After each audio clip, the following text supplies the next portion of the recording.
never worked, legit ever. So by the time I got down here, like, you know, my phone was like, bleh, 81. Yes, my phone needs hugs nothing more. Internet tells me to connect. Hello. Hi. Nice to meet you.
Excellent, thank you. All right, thank you. Good, thank you very much. Very kind. Oh. We have a best seat in the house.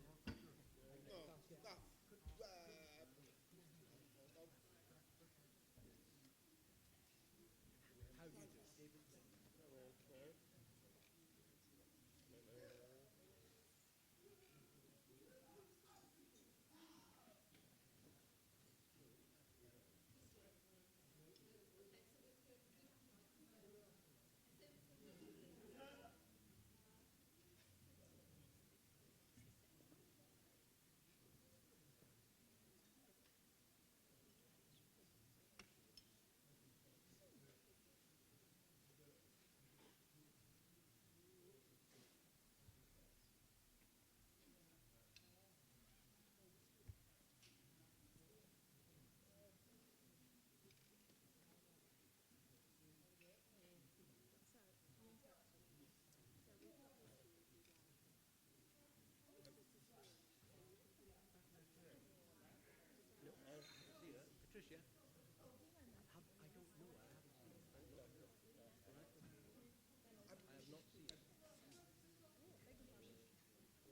Good evening, everybody.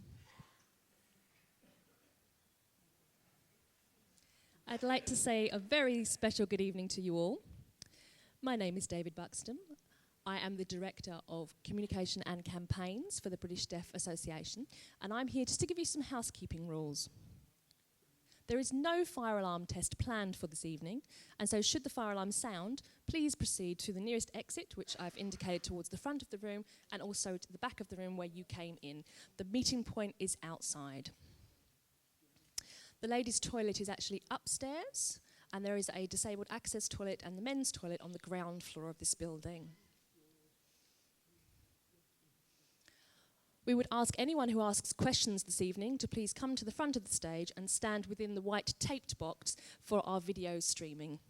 I would like to now pass over to Terry Riley, OBE, the Chair of the British Deaf Association, to begin the debate this evening.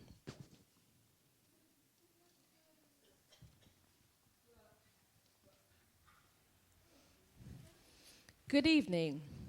Everyone was here on time and we're late. Very sorry about that. There is one member of the panel due to still arrive, but we will be continuing, and it's very important to keep to time. I'd like to welcome you all to this event tonight, which is also being live streamed. So those who are unable to attend can have the opportunity to watch at home or at a later date. The European Union referendum is an important vote that will be happening soon. And I'd like to welcome the people that we have from the different sides of the argument. There is Andy Sawford from Britain Stronger in Europe, and also Baroness Smith of Newnham. We're waiting for Patricia McKenna to arrive, and I'd also like to welcome Lord Ben Cathra as well. It will be Thursday, June the 23rd, that you will have to go along and vote. I hope that you've all registered to vote by now, or whether you've already casted your postal vote. But hopefully tonight is a very important evening for you to find out information about this referendum. I think there's a lot of people confused about all the information that's out there about this vote. Should we remain or should we leave the European Union? And hopefully this evening will help you to decide which way you'd like to vote, or also give you more information ready for June the 23rd. I'd like to introduce our four panellists. Britain Stronger in Europe. Andy Sawford is a former Labour MP for Corby and now the Chief Executive of Connect Communications. He used to be a district councillor for 4 years in Dartford in Kent. Also, he worked for the Local Government Association. Moving on now to Baroness Smith of Newnham. Let me check that I've spelt that correctly. Newnham, correct.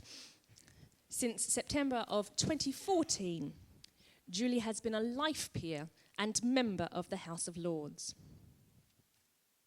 She is director of the European Centre at the Department of Politics and International Studies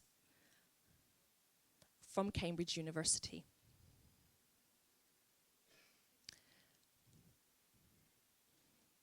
She was also a Liberal Democrat local councillor and is vice chair of the Liberal Democrats Federal Policy Committee. Welcome to you both. And I should say again that they are both representing Britain Stronger in Europe. Just to clarify for our deaf members of the audience tonight, we're not using the sign for in Europe because we are already a member of the European Union. It's about Britain remaining in Europe or whether we opt out. For vote leave, I'd like to welcome Lord Ben Cathra. David is a former MP for Penrith and the Border, retiring at the 2010 general election.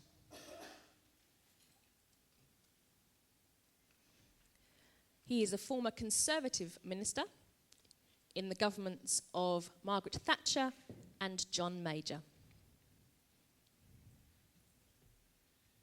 Since 2011, he has been a life peer and is a member of the House of Lords. Obviously, we're waiting for our additional panel member, Patricia McKenna, and when she does arrive, then we'll obviously explain who she is. As I've said before, when you do come up to the stage and to ask a question, please remain in the white taped area so that the video camera will pick up your question clearly. Please keep to the point, be concise, be precise, and ask your question to the panel.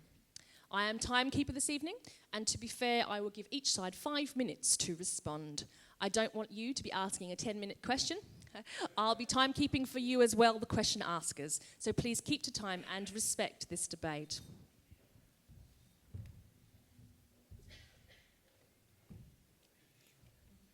I just want to make sure that everyone can see me clearly now that I'm sitting back with the panel.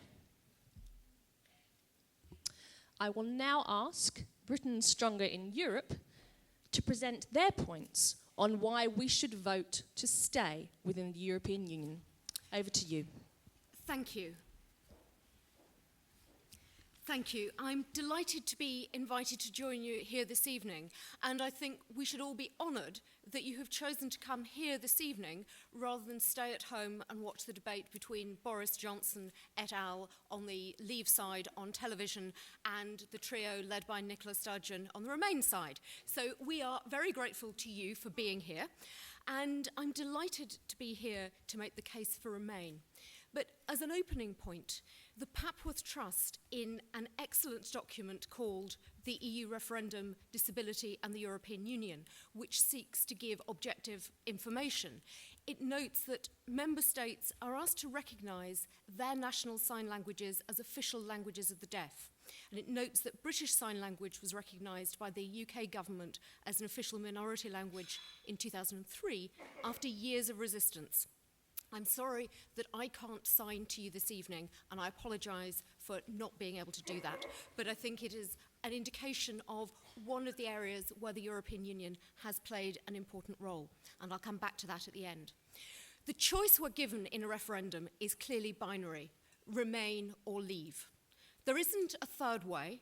We have a choice on the 23rd of June, and that choice, I'm very clear about, should be remain, but I'm also clear that if the vote is to leave, that should also be respected. So for me, there needs to be a decision that is respected by everybody. And I think that is something that both sides have sometimes fudged a bit. And I think it's really important that we say, for those of us who want to remain, to make the case and say, this is why Europe matters. And for me, the key reasons start with peace. But I'll talk briefly about peace, economics, and also the social dimension and rights. Peace was part of the founding vision of the European process, of the European communities in the 1950s and 60s. A continent that had been ravaged by war saw countries coming together to make war between themselves, among themselves, materially impossible. And that founding vision was vitally important in creating, in the western part of Western Europe, a group of states that could cooperate, who could work together on the basis of mutual respect and trust, creating solidarity among themselves, and creating a situation where it is inconceivable that the member states of the community and now European Union would ever go to war with each other. Now, the leavers will say, people like Liam Fox, but it's NATO that secured the peace. Well, NATO is an important security alliance, and I absolutely don't disparage that. But internally, the relations among our states was created through the European community, now the European Union. The UK came late. We thought we could stand aside, and eventually in the 1970s we joined, after the Suez Crisis, when we realised that our economy and our influence were far less significant than we had thought. In the aftermath of World War II, we came out as the victors. Unlike our continental neighbours, we didn't feel the need fundamentally to reassess our state and our role in the world. But when we joined, we were the basket case of Europe. So we now have a tendency to say the UK has the 5th largest economy in the world, but that is as part of the European Union. It is complacent simply to say we can walk away and we are still going to be strong. There will be economic consequences of leaving, and they will have a significant impact on jobs and prosperity for individuals in this country. Finally, because I've only got less than a minute now, in terms of the social dimension and rights, alongside economic integration, so we had a political project with economic means, but there is also a strong social dimension linked to human rights, creating a set of directives which really matter for the individual, disabled and able-bodied, but in particular looking at the role of individuals. We've got a set of acquired rights. They will remain if we stay in the European Union. If we leave, as Diane Evans of UKIP has said, we just don't know. So I'm very clear, we should remain because as members of the EU, we have peace, a strong economy and protected rights.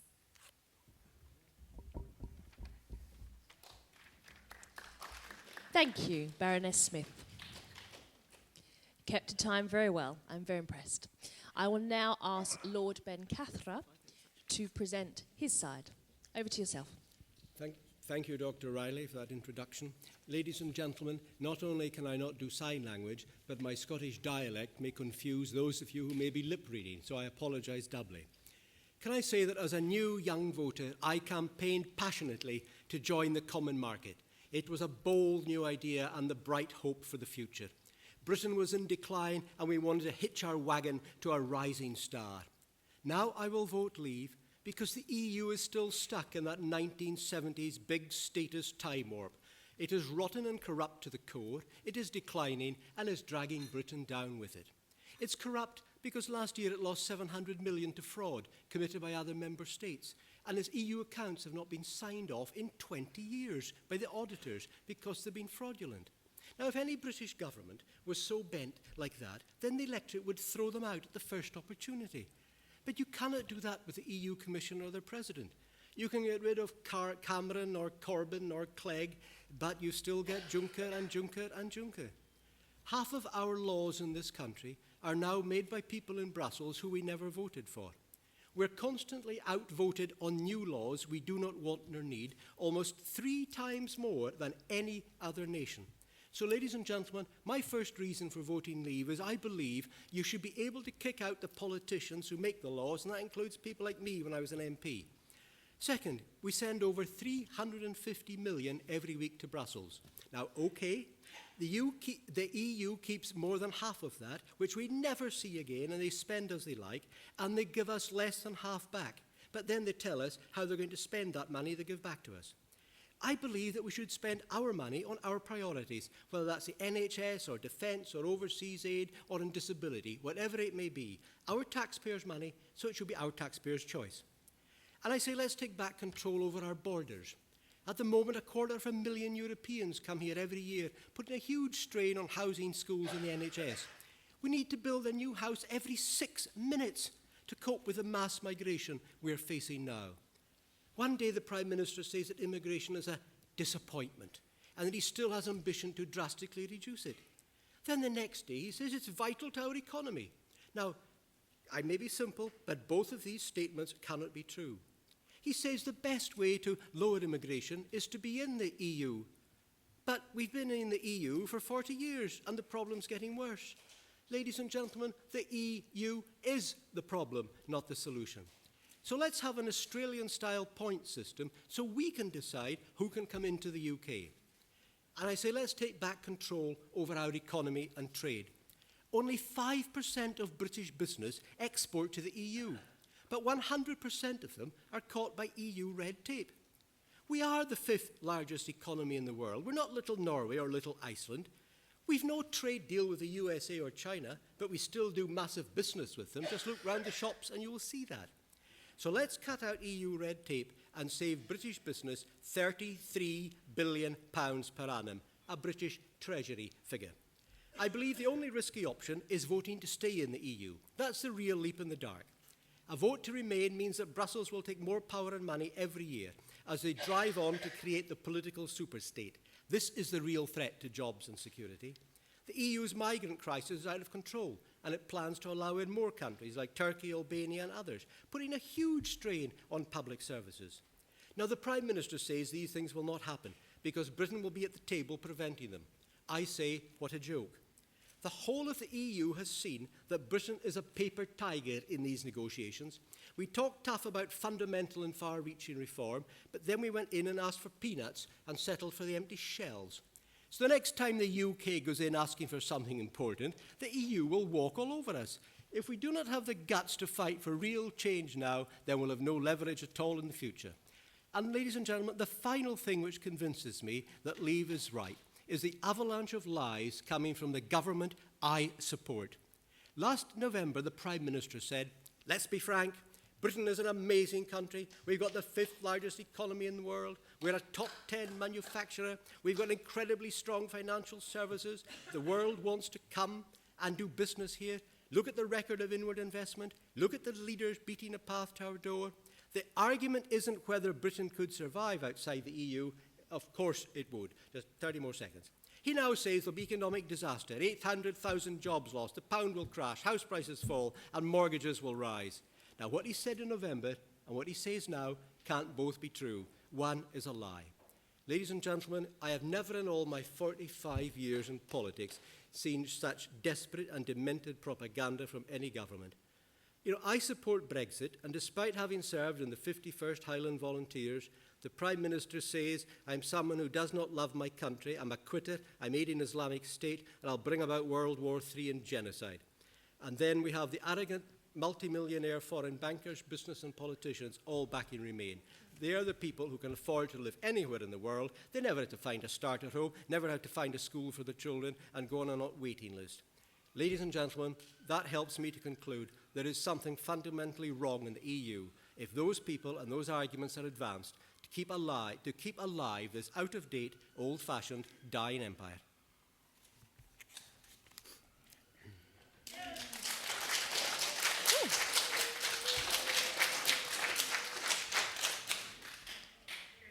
Thank you.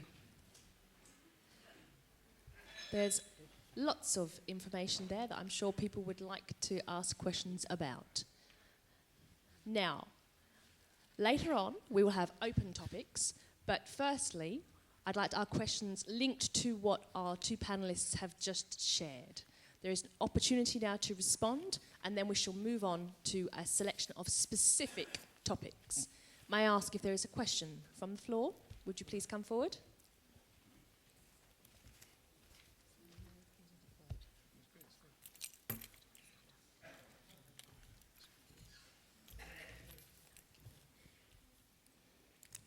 Good evening.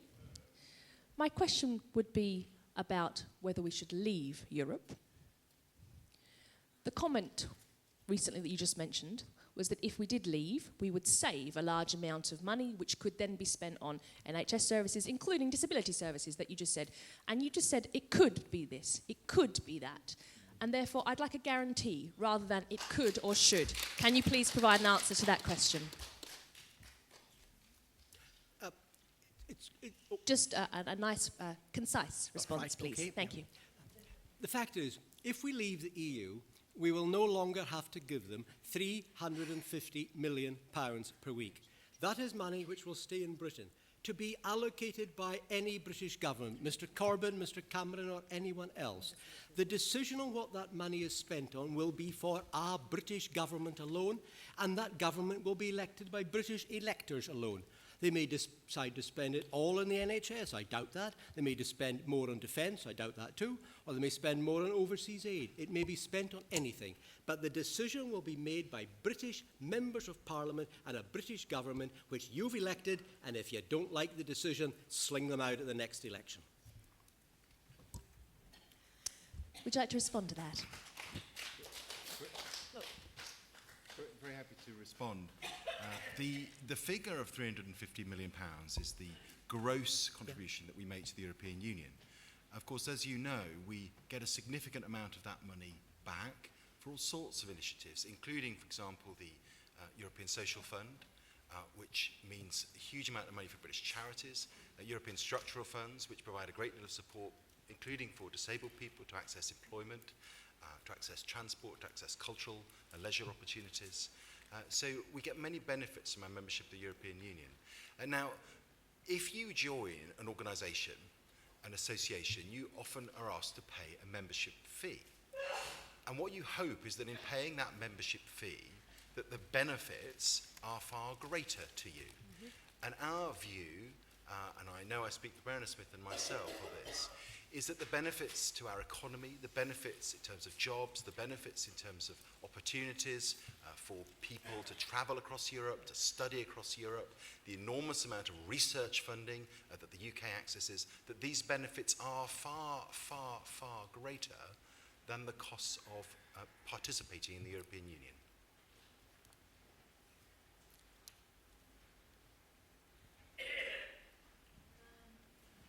May I do a 5-second supplement? May I do a 5-second supplementary to that? No. Yes. On the point of the benefits being greater, the chairman of the Britain Safer in Europe Committee is someone called Lord Rose. Appearing before the House of Commons Treasury Select Committee on the 2nd of March, he said, quote, "What we're trying to do is give a general direction of travel. And what it proved is that actually the benefits of being in the EU are outweighed by the costs."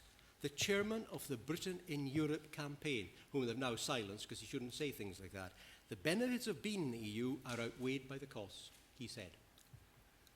But equally, all of the economists who have looked at this say that leaving will cause uncertainty and it's likely to shrink the economy, at least in the short term. And that's not just using the Treasury figures.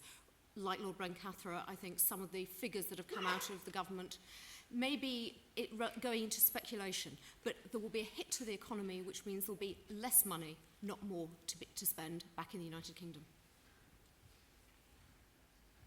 Thank you for those responses. Interestingly, a member of your group quit this week, saying that they felt the figures were rubbish and lies. And obviously, I'm talking about, this is a fact, that one member left the group saying that they thought that this information was, in fact, quote, rubbish, unquote. Would you like to respond to that? Yes, be delighted. Delighted to respond. I think Dr. Sarah Wollaston is utterly wrong, or she has misunderstood what the point we're making.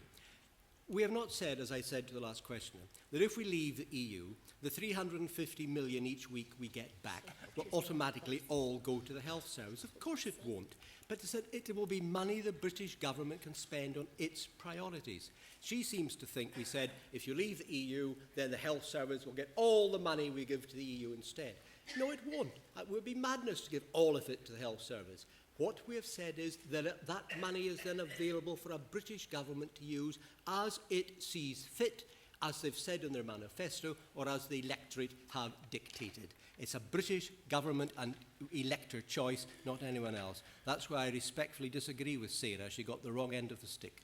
But if I could say the £350 million figure is misleading. I think the British public know that. I'm not saying that any side of this argument has the monopoly on making bad decisions in this campaign, and at various times I've thought the quality of debate should be better.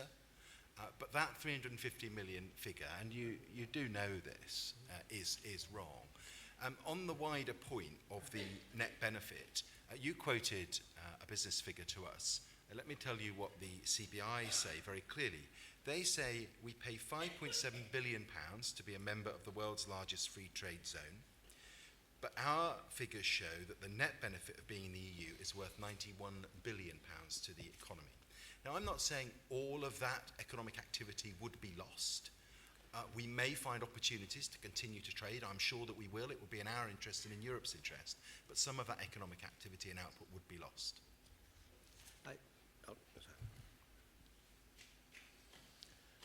I think we have a question from the floor. There are 3 questions so far, so if I just put those in order.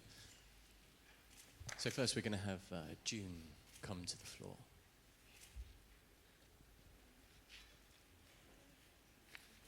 We have plenty of time for others, don't worry. We've got plenty of time for this debate.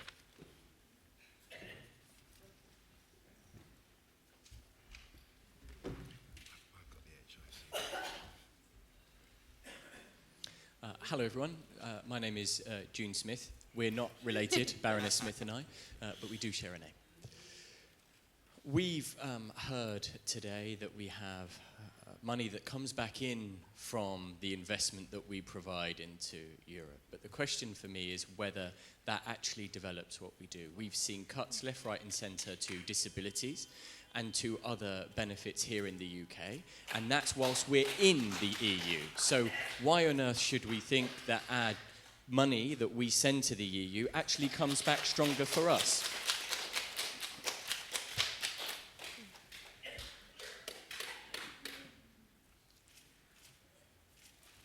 Okay, so we're going to hear three questions at the same time, and then I'll pass to the panel to respond to them.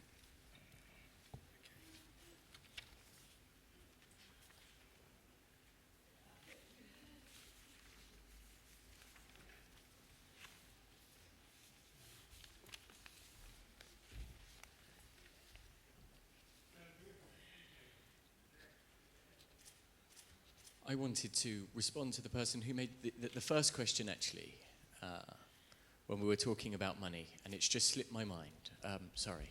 Yes, we had the reply from the Vote Leave group, who said that, yes, this money would be kept and could be spent on a range of things, but probably not the NHS. You have doubts as to what this money would be spent on. So can I ask you, does that mean you don't trust our current government? Claire, I think... Oh, sorry. We're just going to hear one more question, please.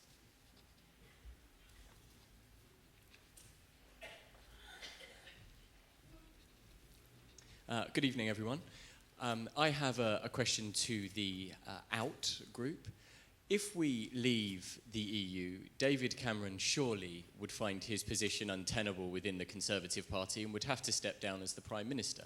So that would probably see George Osborne leave him out the door as well. So that would most likely leave who? Boris Johnson, maybe Ian Duncan Smith. And I have to say that both of those would be a real risk for us to be running our country. So would it be the lesser of two evils to stay in Europe to not have them running the country? Sorry, we're just going to take one more question. Hi, I hope you can see me. I'm Sue. I want to ask the question of in and out, actually. And for in, my question is, I'm quite concerned of the Human Rights Act that is being enforced by the EU. Sorry, I think there are problems of people seeing me. So yeah, the Human Rights Act. So this is a question for the Stronger in Europe team that we have tonight. And the role of that legislation here in the UK, it's something that supersedes our laws here, and I want to just raise that as a concern. And in terms of Vote Leave, I think the problem here is the economy and trade. We have free trade at the moment, and there's seemingly three different options as to what might happen in terms of how we continue to trade with Europe if we withdraw. And I'd like to know what you think the best option for that would be if we were to withdraw from Europe. So the issue of the Human Rights Act for Stronger in Europe and the issue of free trade for Vote Leave. Do you want me to go first? On the money in the NHS, the lady, I think, slightly misunderstood me, or I was not clear. I did not say none of the money would go to the NHS. I said of the 350 million we would not have to send to Brussels every week, they would all stay in the UK. And the choice would be made in Britain. Some of it could be spent in the NHS, rightly so, perhaps the lion's share of it. But the rest could be spent on other priorities, whatever the public and the government wanted. And quite simply, I don't trust any government to spend taxpayers' money, Conservative Labour or Conservative Lib Dem. Over the years, they've got, all of them, a rather bad track record of spending taxpayers' money wisely. Now, as far as the future of David Cameron is concerned, to me it's irrelevant. And I've been highly critical of some of the things he and George Osborne have been saying tonight. I'm very disappointed in colleagues I had trusted and had respected. but you're voting for the future of the country for the next 10, 20, 30, 40 years. It's irrelevant what happens to Mr. Cameron or Mr. Osborne or Mr. Corbyn, whatever. I'm not worried about their future after June the 23rd. It doesn't matter. I pick up the little point on free trade and then let my colleagues speak about it. Of course we'll continue trading with Europe and the rest of the world, but we believe that we have a chance to increase trade with the rest of the world, particularly with India and China. In 2006, 55% of our trade was with Europe. That's now fallen to a little over 40, possibly even lower than that, because so much trade goes through Rotterdam, the port, it's counted as EU. So our trade with the rest of the world is growing.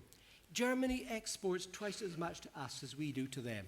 If we vote leave on June the 24th, do you think that Audi and Volkswagen and Mercedes will be saying, oh, we mustn't trade with Britain? Of course we get a trade deal if we want it. But trade deals, in some ways, are largely irrelevant.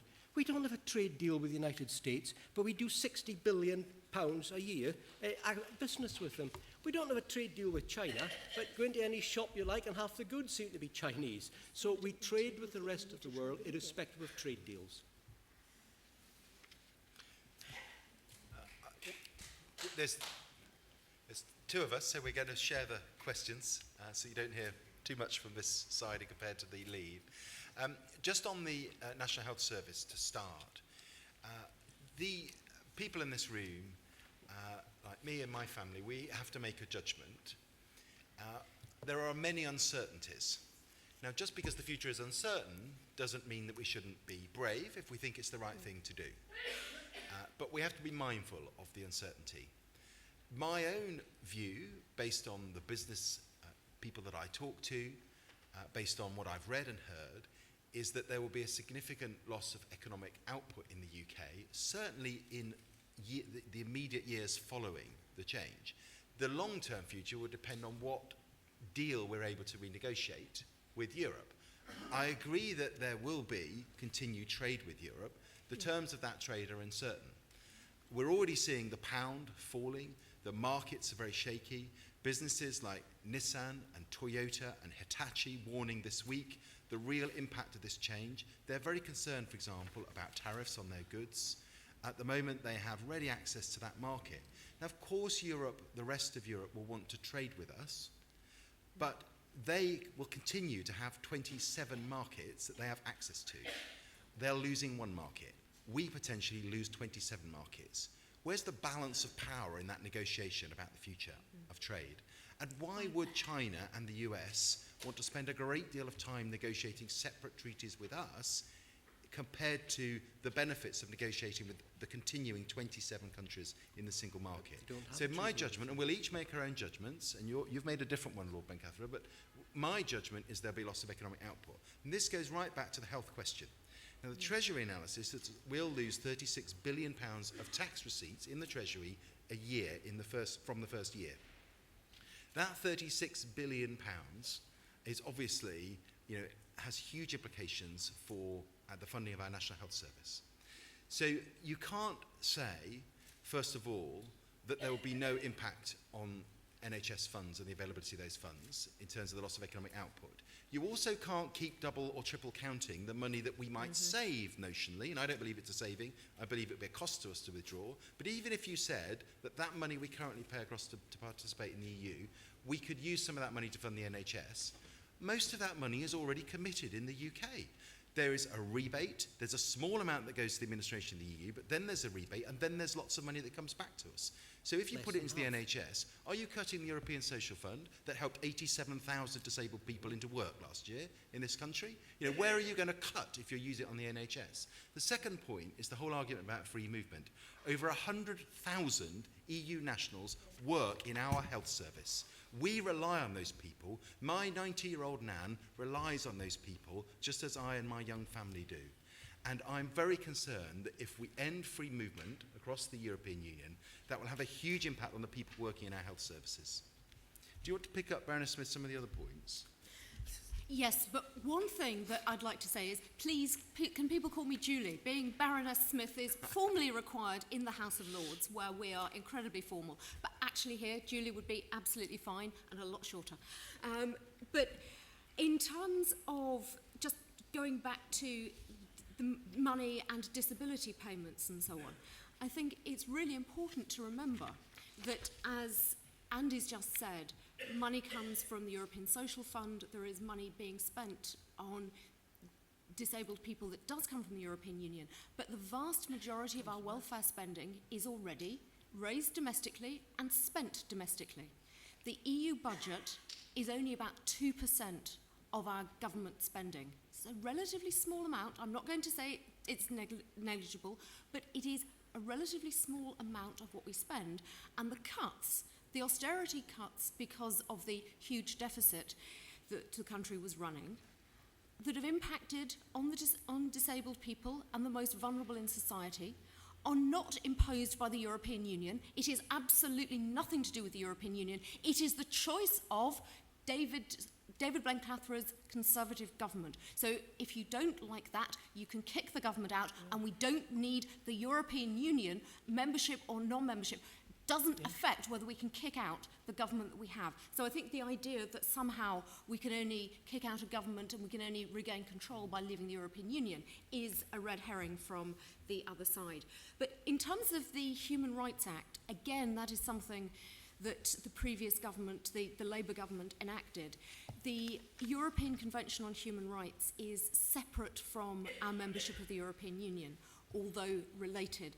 There are some cases that I realise people are unhappy with, but in terms of our membership of the European Union, some of the key areas where European law is supreme. So yes, there are areas, if member states have agreed, and all of them have a veto, if they've agreed that policies should be decided at a European level, then that law in those areas is supreme, but that isn't over the whole of our legislation, and it certainly doesn't undermine our human rights. In many ways, it expands our human rights. May I make a comment on a point raised by our colleague?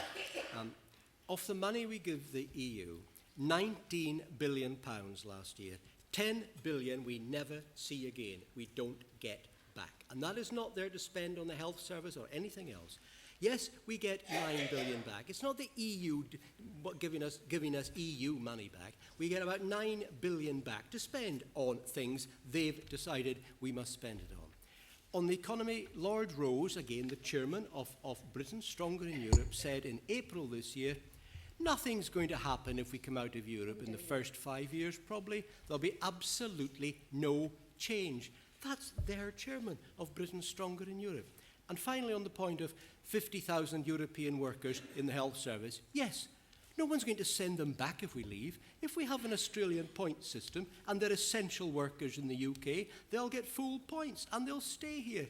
But considering that there's 1.9 million EU workers in the country, we probably need those 50,000 of them to deal with all the other Europeans who are swamping our health service so that it can't cope. That's not true. The majority of EU migrants to the country are of working age, and they make a very significant contribution, a net contribution, to fund our public services, whether or not they work in the health service, and 100,000 make a huge contribution to our health service. So I think we have to be honest about the impact. We will debate immigration, I'm sure, this evening, but let no one be in any doubt that our National Health Service will be the poorer in terms of its staffing and the skills that we have and the wonderful care that the people who work in it provide if we withdraw from the European Union. On this point of Lord Rose, because it's the second time we've heard from Lord Rose, I've never met him, I don't know him, it sounds like I probably wouldn't much agree with his points. I've been given the official briefing by Stronger In. It contains quotes from hundreds of people. I don't propose to tell you much about them because you can read those yourselves. We're here really to give our reflections as one of the many debates that hopefully you'll listen to as you make up your mind in the way that we've listened to other perspectives. So I'm not really sure about this sort of quoting people that I've never met. Or well, I'm not sure it helps the debate very much, frankly. The point is that you have a great deal of experience as a former minister. Tell us your view. I'm sure people would be interested in it, and we'll share our perspective. My view is the same as your chairman. Nothing is going to happen if we come out of Europe. He's not my chairman. I've never met the man. Yeah. Well, I get the blame for Mr. Cameron. I do meet Mr. Cameron. He's you've disassociated yourself very effectively from Mr. Cameron tonight. Yes, but you know where I stand. He is the leader of the Conservative Party. I have to take responsibility for government decisions. You've got a chairman called Lord Rose. But these are That's what debating he's- points, aren't they? And I think we should do better than that with people. We should try to give our honest perspective based on our experiences and our judgment. And that is how people will be able to form their views based on their experience and their judgment, Okay, not so debating points. I'm going to come in here. I think what's really important, we need members of the panel to speak at the same time, one at a time. And one of the problems that we have in a British Sign Language interpreting event like tonight is that there is a slight delay from the interpretation to people in the room. So when you talk over each other, it gets really confusing through sign language. So if you can be one at a time, that would be great. We have a question from the floor, please.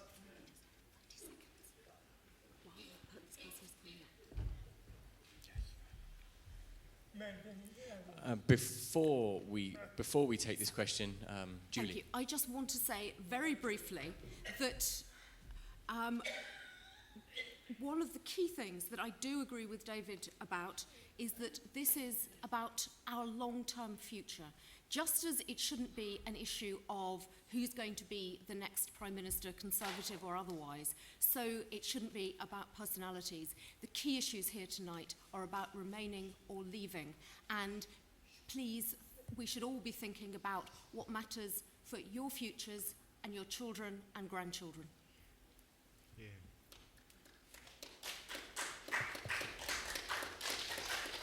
Okay, we'll take the question now from the floor. I hope you can all see me. My name's Alan. Now, we're looking at two things that I'd like to ask here. When it comes to the vote, when we vote for our MPs, we get a list of names as to who we want to vote for. Then we have the European elections, where we vote for the MEPs. I don't quite know who our MEPs are, to be honest. I don't know what they feed back into the UK from Europe. I don't see any feedback from our MEPs. That's a concern, so that's my first point. Secondly, I had to go to A&E for an emergency, so I arrived at the hospital, and I can say that within that room, they were all of ethnic minorities. I didn't see any other white people there in that room. We pay our taxes. We have a right to receive NHS treatment. I don't know what the other people in that room are or are not paying.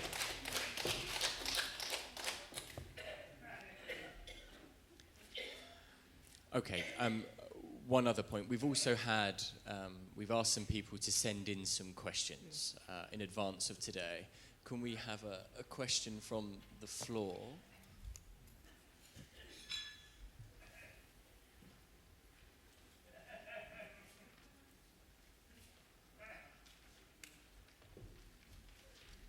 From Debbie Kettner. Hi there, my name is Debbie. I sent through a question in advance of today, and I can say that I'm not happy with the level of immigration that we have in the UK, especially over the last few years. I think that it's definitely increased, and as a result, I think the right decision is to leave the EU. Now, my question is, if the decision is to remain within the EU, how can we strengthen and have stricter controls in terms of the people that come into the UK, in terms of their access to healthcare benefits and free housing? So I'd like to have answers on that question, please. Okay, so before we have any more from the floor, I think we'll have answers, please, from the panel. I'm happy to start on the issue of the gentleman's experience in accident emergency and say to him very, very clearly, I don't judge people by the colour of their skin. I don't judge people by their ethnicity. I find your remark very disappointing in terms of my view of the world. I don't judge because somebody has a different skin colour to me that they may not have paid taxes and may not be entitled to receive public services. I don't judge that they're from the European Union or from any other part of the world, or that they're not British, because they probably are British. They almost certainly have paid their taxes, and they're just as entitled as me to receive public services and to receive decent healthcare. Now, if I'm concerned about the level of healthcare that is available to me and my family, then I have to look to our government and the way it funds and prioritises our National Health Service. I don't think that the treatment of our National Health Service is an issue for this debate, other than to say that some of the main advocates of leaving the European Union are advocates of private healthcare. And I would be concerned that a government led by some of those people that are championing leave at the moment would not be a government that is good news for our National Health Service. But the argument about immigration and the health service, let's be clear that those 100,000 people from across the EU who work in our National Health Service, and people from many other parts of the world, who bring their caring hands and their experiences and their skills to help keep people well in this country and look after people at their time of greatest need in our fantastic National Health Service, which we should be really proud of. They, in my view, are a huge benefit to our country. On the wider issue of immigration, I hear lots of arguments about immigration. I think there are some very important issues to address in relation to immigration. I think, though, that we should start from the point of view that actually this great country has been built by people from all over the world. I'm not sure whether my forebears were Norman French, or whether they were Vikings, or whether they were German Saxons, or where they came from in the world, but I'm pleased that they chose to come here and help build this great country, and I'm pleased that people continue to want to come to this great country from all over the world to help make it better in the 21st century.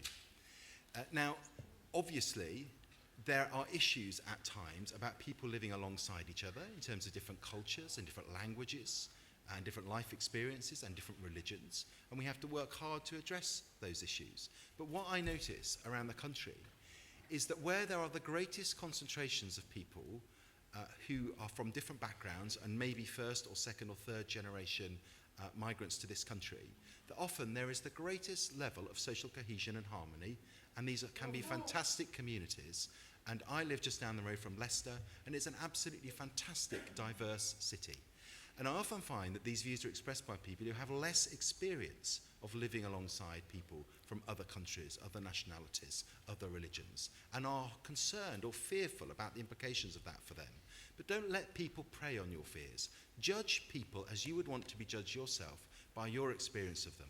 There are good and bad people and hard-working people and people who don't work so hard and people who pay their taxes and people who dodge them of all walks of life from all over the world. But let's judge each other as, from our starting point should be that people are good until proved otherwise, wherever they're from in the world. So I take a different view about immigration. I think that it is generally a benefit to our society. And I think most of the things you hear, this point about free houses, I mean, it's absolute nonsense. And I was canvassing up a street during the last election campaign, and a man said to me, they're getting free cigarettes. I said, who?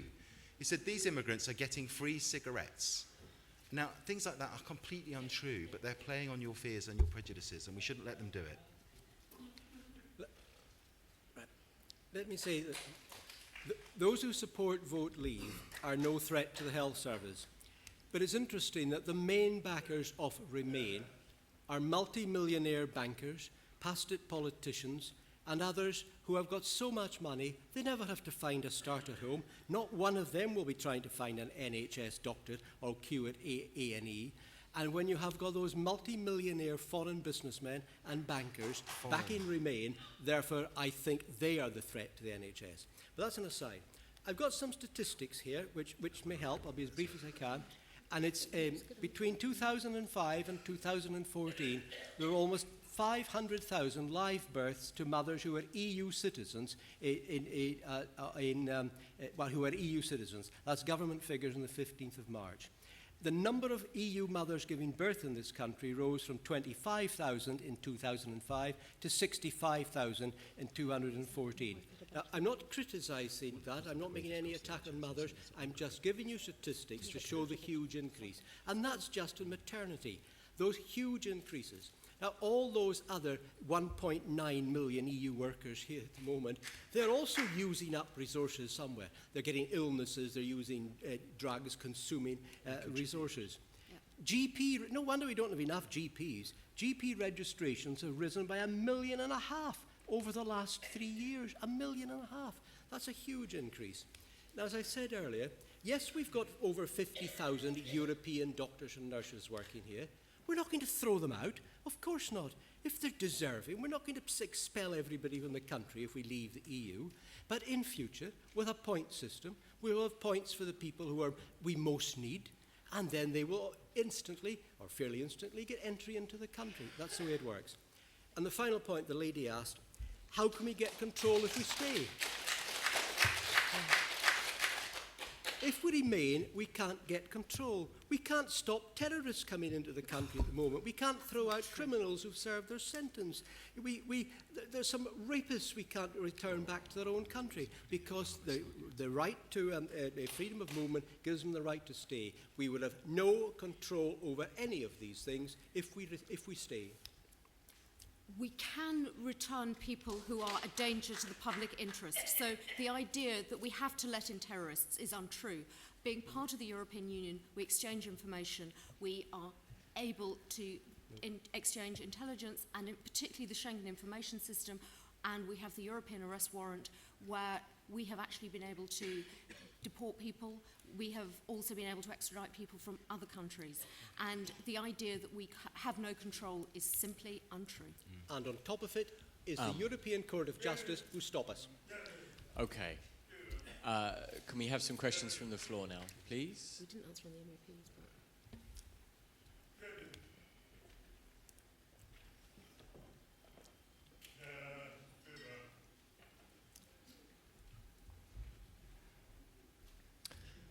Hello, I just wanted to talk about the previous gentleman who came up who spoke about immigration and said that he went to A&E and there were lots of people from different ethnic minorities.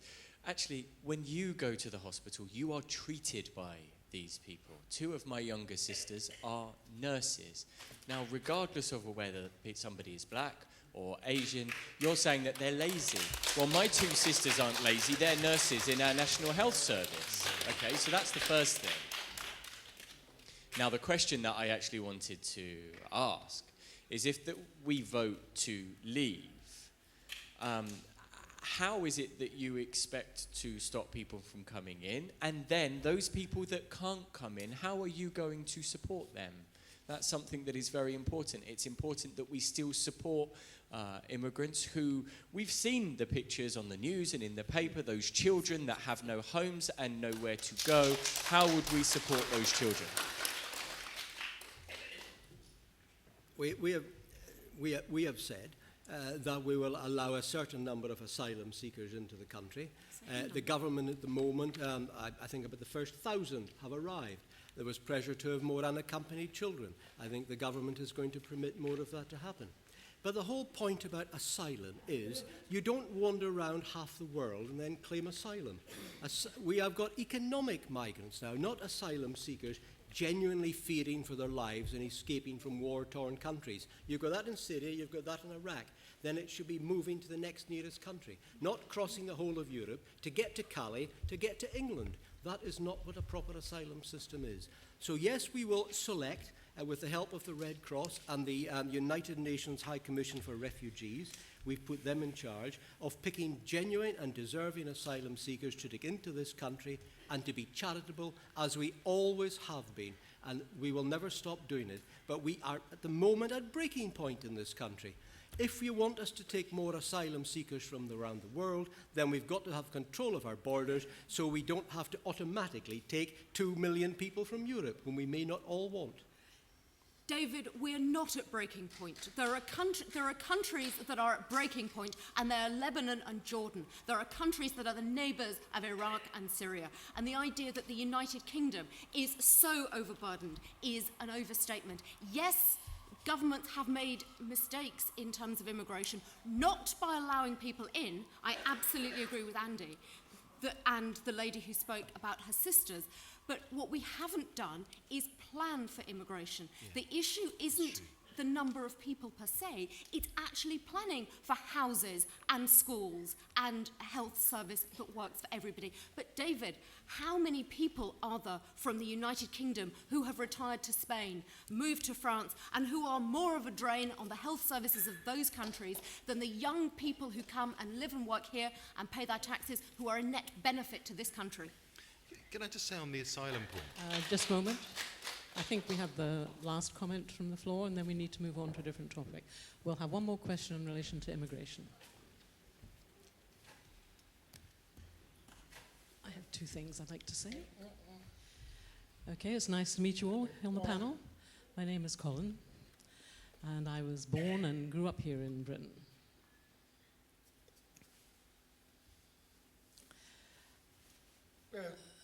There was some comment about immigrants who may have been jailed for crimes who remain in the country. Is that true, or are they sent back to their country of origin? And for you, who represent the Stronger in Europe group, when we're looking at a country like Switzerland, they manage themselves perfectly well. Why can't we be like them?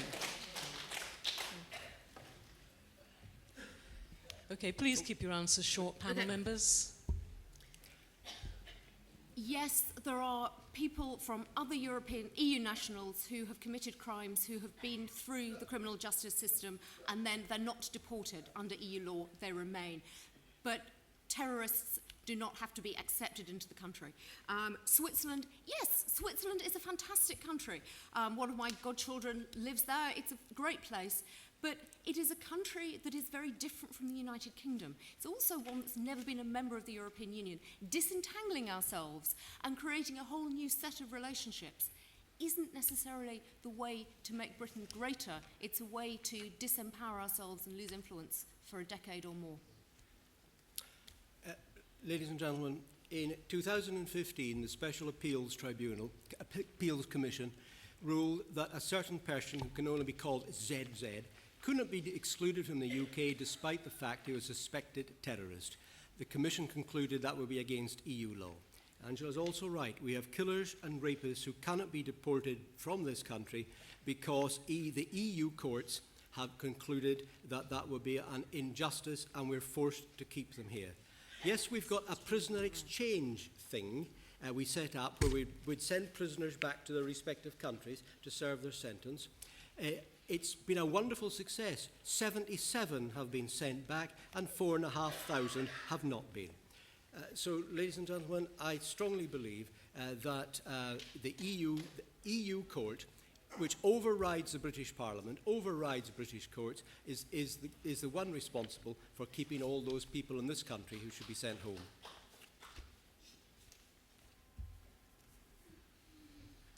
Okay. I think we do need to move on. I think Paul has a question about employment. Is that right?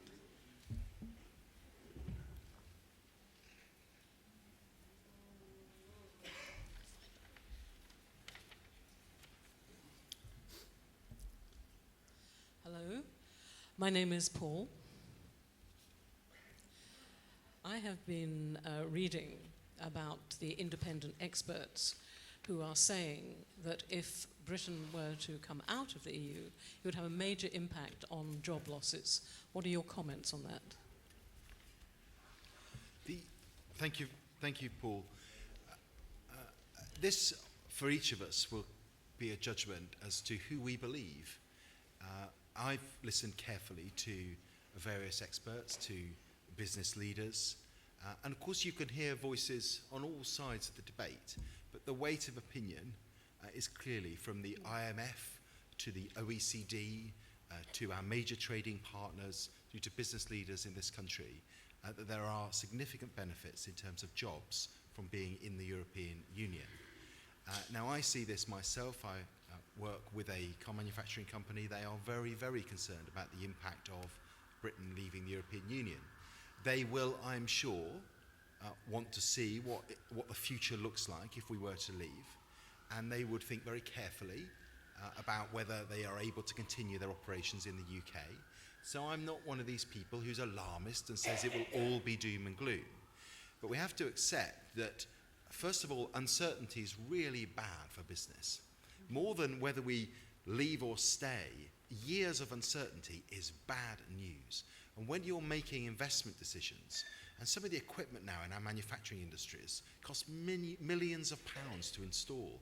And when you're thinking about whether to put that in your factory in Holland or France or Germany or in the UK, that will weigh on your decision if we're in these uncertain years of trying to renegotiate our future and our access to the single market. I think there's also just a very specific point to people in this room who may have an interest in some of the specific ways in which the European Union helps people with a disability.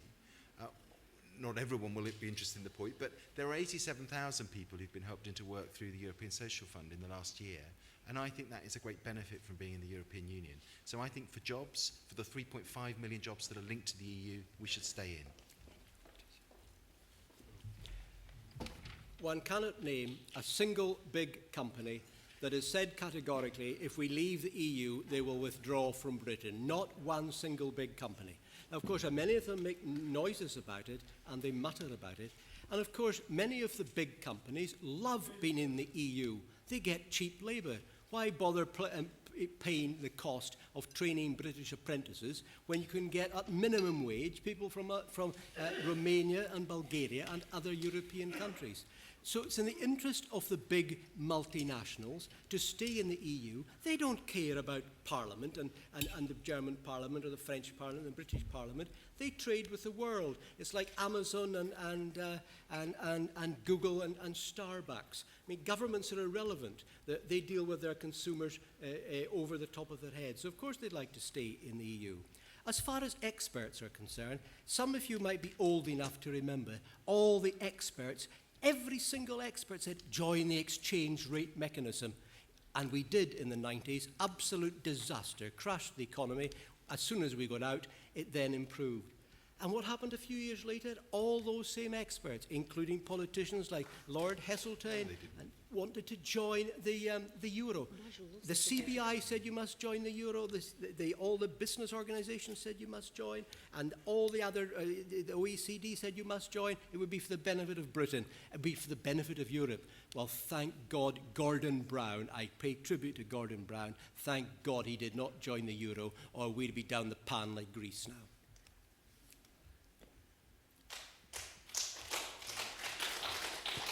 Okay, I would first like to welcome Patricia McKenna, but we'll have an answer. We'll have another question before we get answers to these previous comments. My name's Ashley. I want to make clear what my role is. I'm here just as me. I'm not neutral, I'm not representing anyone or anything, just myself. There was this comment, stereotyping Bulgaria and Romania. That wasn't nice, and we shouldn't be engaging in that kind of conversation here. We do have, of course, trade linked to employment, and that's been very important in the past and, of course, going into our future. And we've had statistical information, and I want to be clear. We may have had this answered, but I want to be clear about the effects of the companies that there are in Britain. Let's say trade might then go to the US or China or other places. But the tax that they contribute to the economy is something that is worth bearing in mind. But if they weren't here, we wouldn't have that. 0%, no contribution. Okay, let's say in Japan, they decide that if Britain pulls out of the EU, would they then have to pay an increased tax amount? They wouldn't do that. They're going to move their business to Germany that's still in the EU.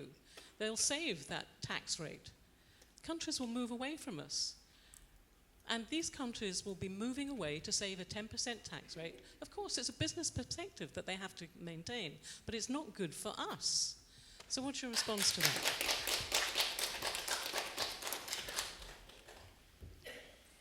Can I first ask Patricia to respond? And then Andy. Thank you, and my apologies, everybody, for being late.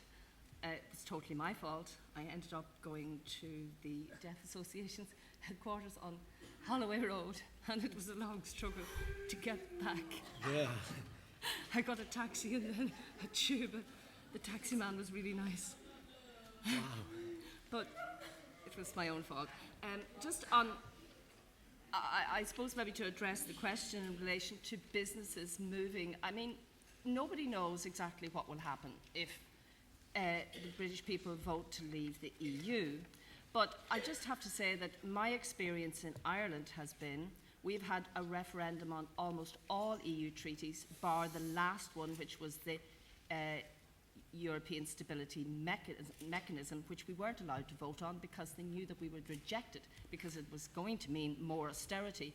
And particularly for organisations where they need funding to keep going. We have found in Ireland since, and I have to point out as well, that in relation to Ireland's economic crisis that we're in, people forget that one of the key reasons that the economic crisis happened was because we joined the euro.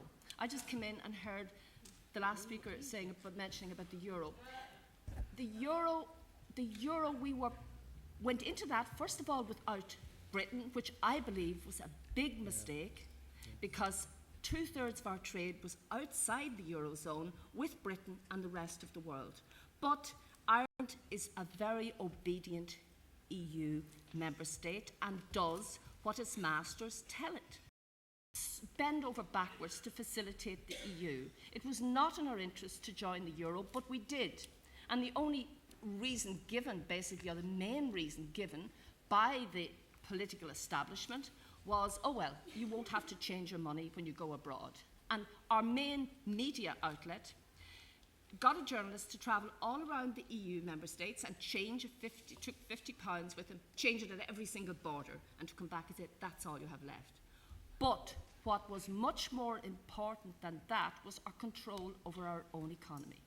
And what happened, the economic crisis came down to the fact that interest rates were very low to facilitate the Germans. Yeah. There was cheap money pouring in from the German surplus in the banks into Ireland because it was like a domestic bank. The foreign banks could lend without any exchange risk, but there was a credit risk. And when it came to the bubble bursting, what happened? The ordinary taxpayers in Ireland had to foot the bill because we couldn't do anything about exchange rates. They were no longer in our control. There was no mechanism left for us in Ireland bar basically defaulting. And the European Central Bank, including Jean-Claude Trichet, personally phoned our ministers and government to say, you are not to let the bank fail. Instead, you burden the ordinary Irish taxpayers with the bill to ensure that the German banks and the others that lent to us and basically gambled would get their money back. And the same has happened in Greece and other countries. They try to say it's down to bad regulation, but it isn't. And there's this fear of acknowledging that the euro was bad for us and bad for the peripheral countries. There is no doubt about that. Now we have a situation in Ireland. Just recently the reports came out to say that disability groups in particular, the funding that has been cut from them completely because we're in an austerity straitjacket, and all the money that was going to the disability groups has been completely frozen as such. And there was reports showing that there's massive impact. And what's this to do? It's to pay back the German banks. And it's also to let our politicians off the hook for joining the euro in the first place, even if they had waited to see would Britain join. And I believe you were right not to. But even if they had waited to, and then maybe joined with Britain. But instead, no, we had to do what our EU partners told us. And I've listened to all the scare tactics that have been going on here, and it's very familiar to Ireland. Yeah. We were predicted, when we voted on the Nice Treaty, first time around, we said no. But you don't say no to the EU. We had to vote again in our referendum because we gave the wrong answer. Then the same happened with the Lisbon Treaty. And EU officials actually said at meetings that we must put the fear instilled. And that's exactly what they did. They petrified us, the economic basket case if you don't and browbeaten into it. And don't you forget that before your referendum, massive amounts of taxpayers' money went into doing all these group surveys, finding out what do we target, what buttons do we push. And I can tell you one thing, this idea that, you know, companies trade for one reason only, if it's economically beneficial to them to trade. Yeah, and they're not going to cut off their nose to spite their face. Yeah. Britain is a big English-speaking country, very important, and also its links with other parts of the world is very, very important. And I honestly believe I think we have to draw that to a they close. won't pull out. And the only way, the German governments and other governments are not going to ignore the interests of their own businesses by saying we're going to punish Britain. That's ridiculous. Okay, we need to wind that down. I'll be very brief to say it's important in my view to focus on the decision that is before the British people in 16 days' time, which is not whether to join the euro. We're not going to join the euro. The weight of opinion in this country was never to join the euro. That's why we haven't done it, and we now have a permanent opt-out to not be in the euro. So that's not on the table, and that is a distraction. I used to watch Tommy Cooper doing the trick where he moved his hats around and you had to find the ball. And magic tricks are all about getting you to watch the wrong thing. It's an illusion. They're trying to get us to watch the wrong thing here. The real decision is about our future in the European Union, not our membership of the euro, which we will never ever be a member of. Now, on the issue of trade, the speaker is absolutely right. I think we've all agreed tonight that businesses will continue to make judgments about what is best. They will continue to trade. But the issue is, what is the better arrangement? Is it to be better to be part of a single market with 27 other countries, access to 500 million consumers, operating within the same framework, the same set of rules, or to stand outside of that? And I absolutely agree with Ashley. I think he was right. And in the interest of brevity, I'm going to say I thought that he made a fantastic point about trade. I think he's absolutely right. And we should be very concerned that whilst these companies won't entirely pull out, they won't stop trading with us altogether, there will be a net loss of trade. There will be a net economic impact and a cost to this country if we leave the EU. Thank you. Okay. I want us now to move on from this topic. We've got a couple more questions. One about the economy from Barbara Kennedy. Barbara Kennedy? Yes.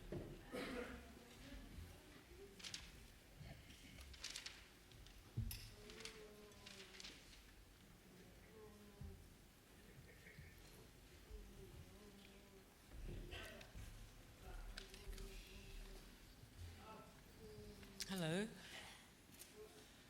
My name is Barbara. And I want to talk about the things that I've read from these independent experts. Sorry, let me just refer to my paper. Okay, that's great, you hold it for me. So there are 3 million jobs here in Britain that are linked to our trade with Europe. So if Britain votes out, what's going to happen to these jobs? Will the jobs be lost? And what will be replaced with what if these jobs are gone? So this is my question for the panel.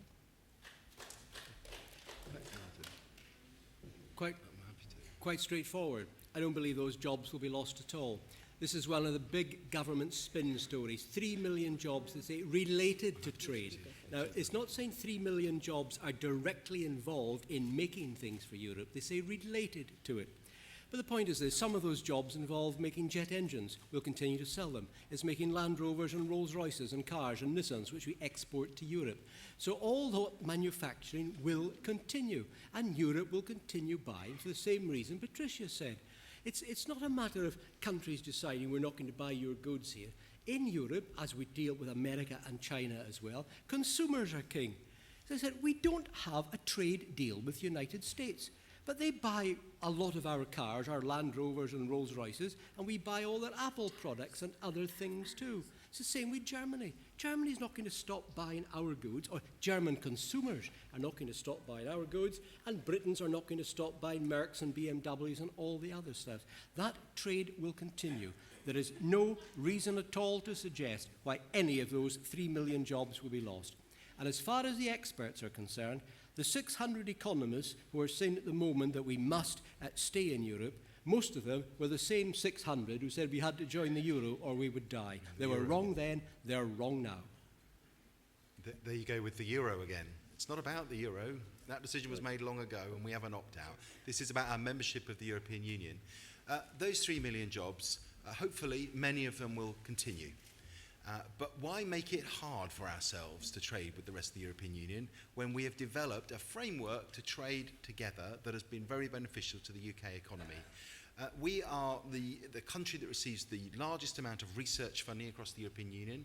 That is hugely important and valuable to manufacturing industry in this country and has helped us to develop the best jet engines in the world. It is exactly those kind of advanced manufacturing, advanced engineering companies that have benefited from huge amounts of EU research funding. It's also those companies that benefit from the experiences and the learning that many of our people of all ages, but particularly our young people do, being able to study across the European Union.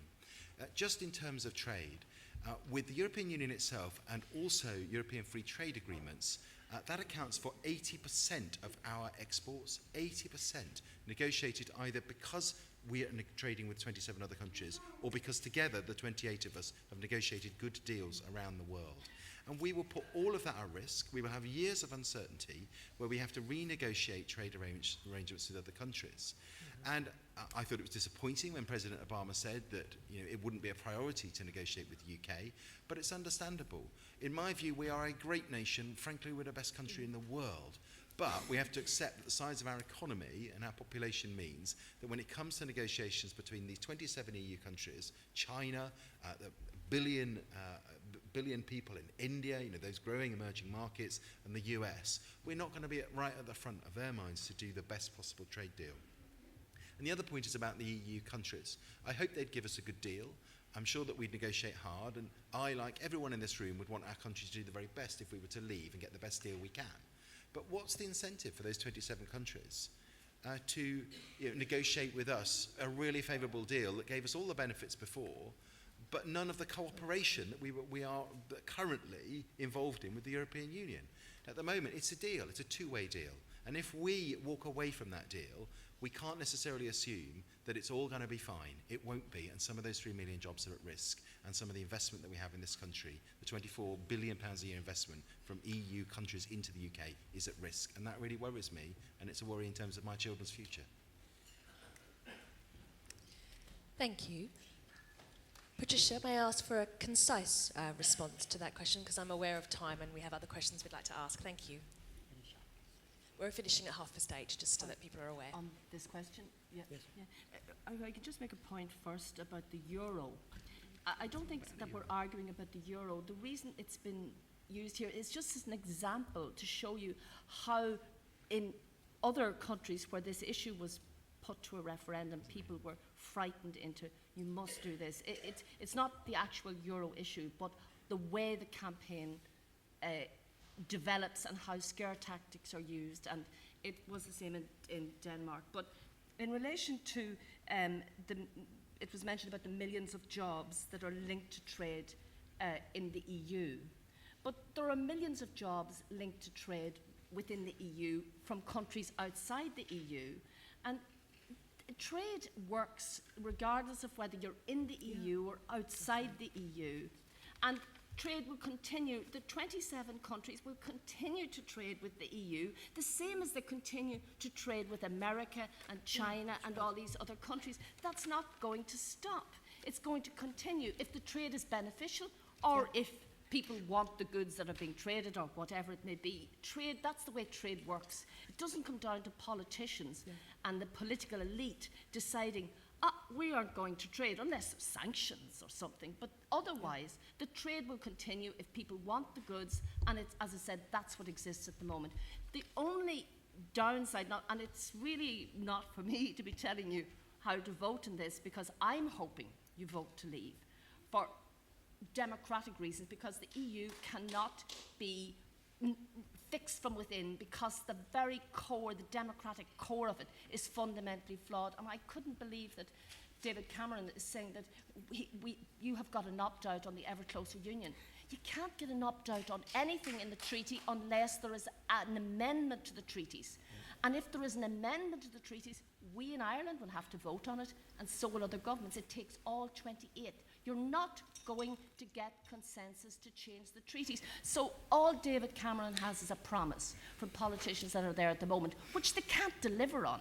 Okay, so it's very important to make that point. And as I said, I have another reason for wanting you to leave, because it's the only way we're going to get a different type of, not just EU, but a different type of Europe. And I do believe that the millions of jobs that exist in Britain will continue so long as your goods are what people want and they want to trade in them. And that's the only thing. In relation to costs, if people move to other countries, it's because the conditions in those countries are probably cheaper to manufacture, those kind of things. That's how trade works.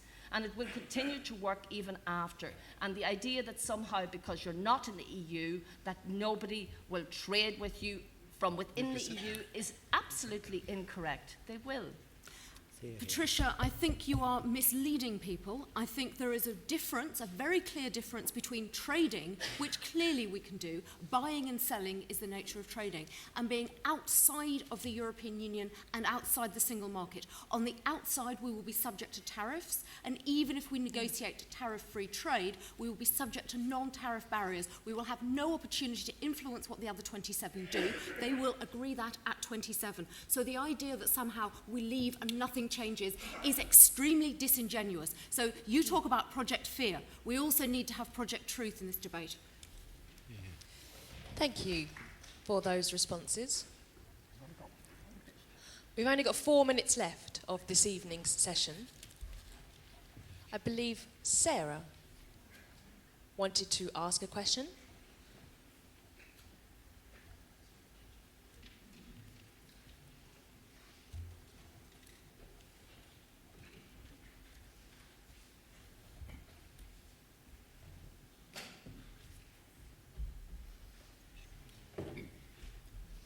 Hello, good evening everybody. My name is Sarah. The question that I would like to ask you all, there's been a lot of discussion saying that if we leave, then this will happen, this will all be fine. And, in saying, oh, well, if we are out, that is dangerous. And so there's a lot of I'd like to challenge the two sides really this evening. If you want us to be in, tell us what are the risks of staying in the EU. Because, we have to be realistic. Both sides have good points. Both sides have negative and bad points. That's the truth. And I want to know, and the outside, if we do go out, will everything be wonderful? What are the risks? Can both of you tell us what the risks are, no matter what happens on June the 23rd? Terry, can we keep your responses very short? I'm very conscious of the time this evening. Thank you very much, panellists. The greatest risk, if we were to stay in, is that we won't always agree with all the 27 other countries in the European Union, and there will be times when we have to compromise. There will be times when we don't get it all our own way. And in my view, and we haven't talked about values much tonight, but in my view, Julie was right when she talked about the peace that Europe brings at the beginning. I think that is a potential risk. I hope that we could maintain the peace. There are all sorts of powerful reasons to maintain the peace across Europe, but European Union has been a really powerful force to maintain the peace. But there are other values here too, about solidarity, about working together, about finding common solutions.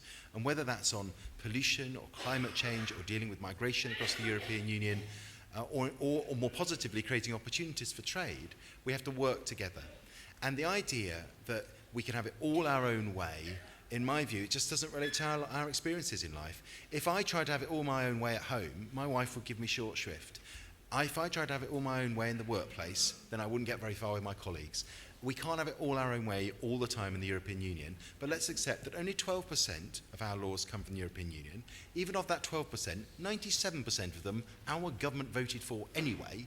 The only power the European Union ever has is the power that our sovereign government gives it, and I'm prepared to continue to give it that power in order to get the huge benefits of being part economically, socially, culturally of the European Union. The risks are this.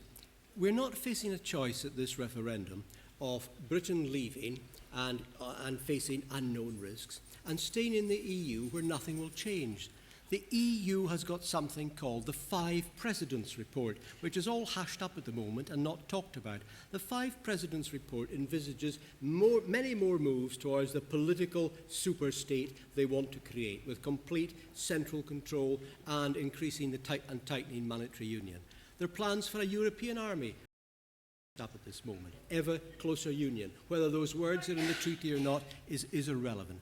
So the risks of staying in are not the EU as we see now, but the EU, the political superstate they intend to create. And of course, if we leave, there'll be some months of uncertainty. The pound will go up, the pound will go down. Some people will sell, some people will buy. Happens all the time until they all settle down and realise that British manufacturing is not going to close. It's not going to go away. The money men will be mucking around on the world markets as they do at the moment all the time. But we're not going to get the withdrawal of British manufacturing companies. That is not going to happen. We're not going to see job losses or massive job losses. And to quote the chairman again of Britain Stronger in Europe, he said, as an expert running Marks and Spencer's for the last 5 years, nothing is going to change in the few years when we leave. But yes, there will be volatility, there'll be uncertainty. I regard it as if you move house or change your job. It's slightly scary. There's lots of things you've got to do, you've got to change. If we vote to come out, of course everything's not going to be perfect, but we'll be dealing with the main challenge which faces us, trading with the rest of the world where we're rather good and our trade's increasing, and we won't have the dead hand of Europe holding us back. I've only got time now for one more comment. But there's a young person, I believe, that wanted to ask a question about universities. And so I'd just like to give the young person the opportunity to ask their final question. Hello, I am a student studying. I've just finished my first year. I'm actually from Wales. And I'm thinking about, what am I going to do after I leave, university? What's going to happen to my student loan? What's going to happen to that? What's going to happen to my DSA? What's going to happen to that? Would you mind answering that question?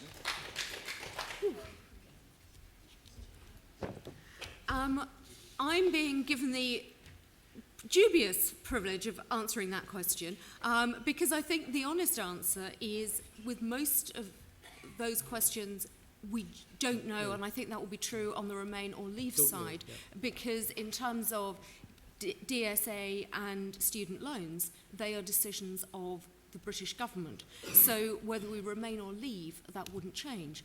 Opportunities for young people will change, potentially change fundamentally if we have a decision to leave. It will reduce opportunities for people to live and work potentially in other European states. We wouldn't necessarily have access to Erasmus schemes, and we wouldn't have the opportunity of studying on the same basis as other EU students that we do at the moment. So potentially a vote to leave will reduce opportunities.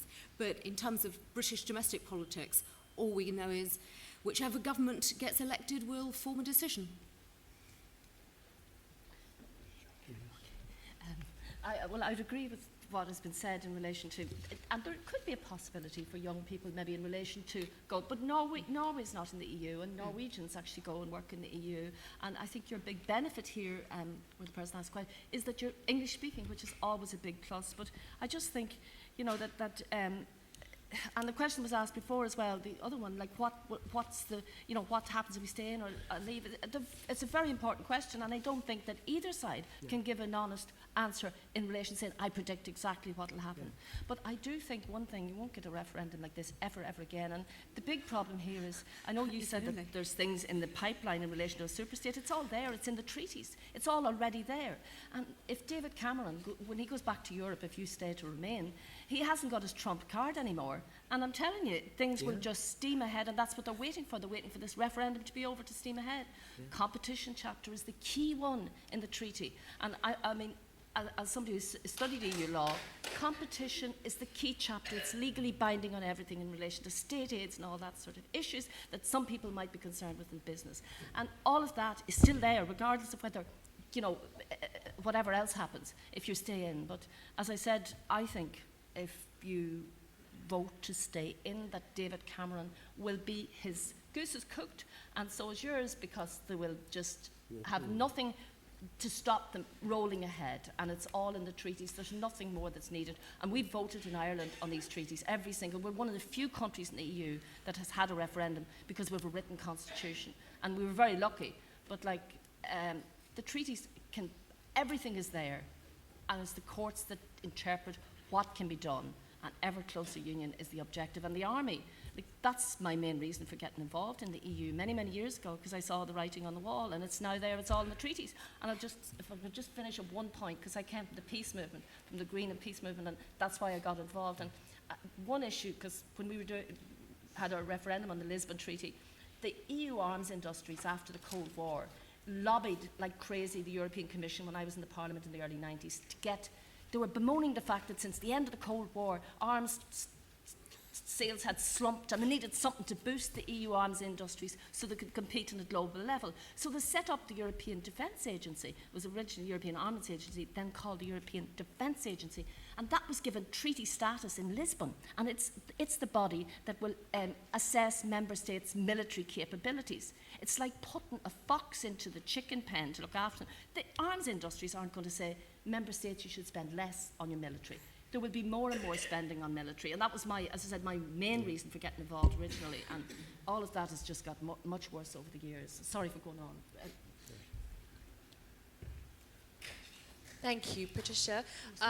We have actually gone over time, but would the panellists be willing and welcome to accept a couple more questions of their time this evening? Would that be okay? Okay, thank you very much. That person over there on the floor, let me line them up. The second one over there. And yes, those 5 final questions, and then we will finish. 5? 5.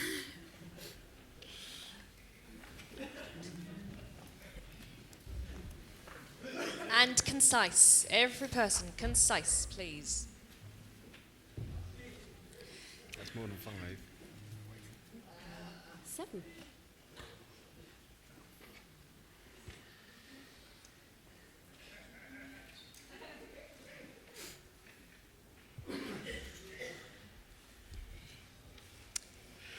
Okay, good evening, everybody.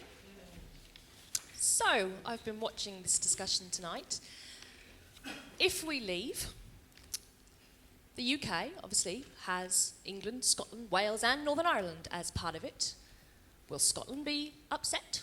Will they want to think, well, I want to be independent? Will Northern Ireland want to become independent? Will England, therefore, be shrunk? And will that affect our trade? Do you think that could happen, or will that never happen? Chair, thank you very much for keeping that question concise. If panellists, would you mind making a note of that, and then you'll have the opportunity to respond in just a moment. May I ask the second person to come up now?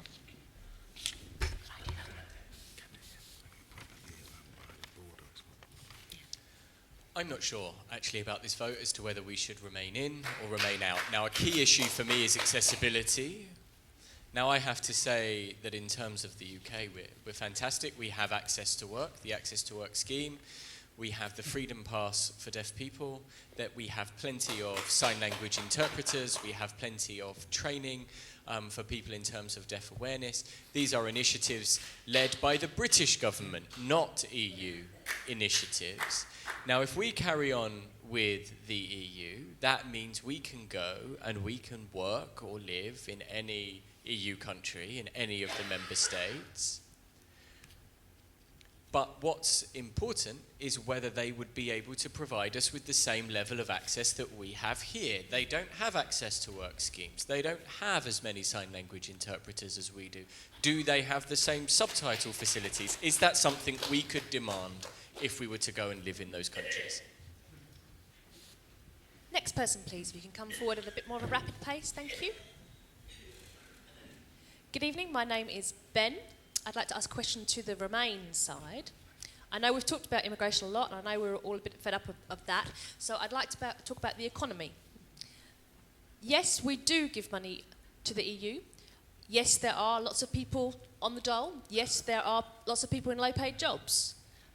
Factories, cleaners, for example. You know, I mean, their pay is very low. It is staying low. Why is it that people are staying there? A lot of people who are from, you know, abroad, they are coming to this country, they are accepting these low-paid jobs. But a lot of British people are like, well, these are too low-paid for us. And look at the value of houses here. You know, we can't buy houses. If I work in a factory 6 days a week, doing shifts, you know, working absolutely my fingers to the bone, I'm earning a very low wage. I can't buy a house. Will wages rise? People say no. Some people say, oh, okay, I'll leave this job and I'll find another job tomorrow, because there's lots of people in this country. I'm not talking about that British people are lazy, and I don't want to stereotype British people on benefits. No, you know, I've worked hard. I worked from the age of 16. And there's, you know, lots of people who are working class, who are on a low income. And people are sort of, you know, targeting this open movement. They're targeting people coming in from the EU because they are accepting these lower wages. And, you know, this is what's happening. What's happening to the everyday British people? I'd like to ask that question to be answered, please.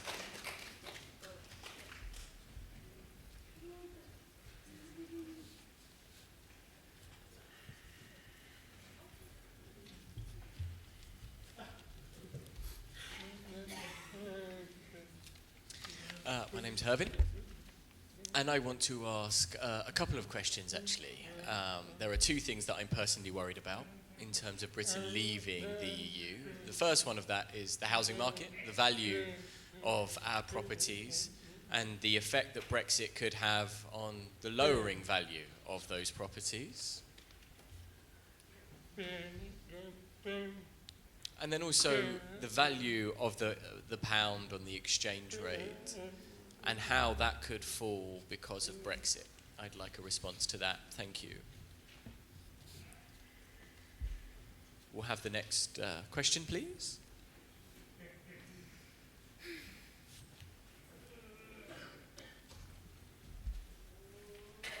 I'll keep my point really brief. I just want to dip into what the future might look like, as to whether the EU is going to change or whether it's going to remain the same. If we were to leave, what would other member states do? Would they all think this is the beginning of the end? We will all leave Europe as well, and we'll go back to being independent nations. I want to know whether that would have an effect on Europe if we withdraw in that sense. I'm sorry, we can't have any more questions. We've gone way over, and we need the responses to the questions that we've had. I accept that everybody in this room would like to ask a question, and all of your questions are important, but we've already gone 10 minutes over time, I'm afraid. We'll share the questions. So Julia will speak about the future of the United Kingdom and about accessibility, if that's okay. And I was going to just pick up a couple of the other questions. On the point about low wages, I think we should look to the circumstances and where the responsibility is and what we can do about it. Ultimately, employers are charging, employers are offering low wages, and they have to be responsible for that, and they should make sure that they give their workforce a good rate of pay for the job that they do. We do have, of course, some great rights of work that originated in the European Union. If you remember that Britain was not a signatory to the European Social Chapter for a very long time, and it was only after, I think it was 1997, 1998, that we signed and gained a whole range of rights that other European Union countries and their workers had enjoyed for a long time, including minimum paid annual leave, additional rights for agency workers, which is one of the factors around low pay in some of our manufacturing industry. And in jobs like warehousing, a lot of these agency jobs keep levels of pay down, they keep employees in a kind of permanent state of instability in their employment and help drive down wages. The UK opted, and I'll be completely honest here, it was actually a Labour government in 97, 98, they opted out of the agency workers agreement And, you know, I think that was wrong, and I think that's helped to drive down wages.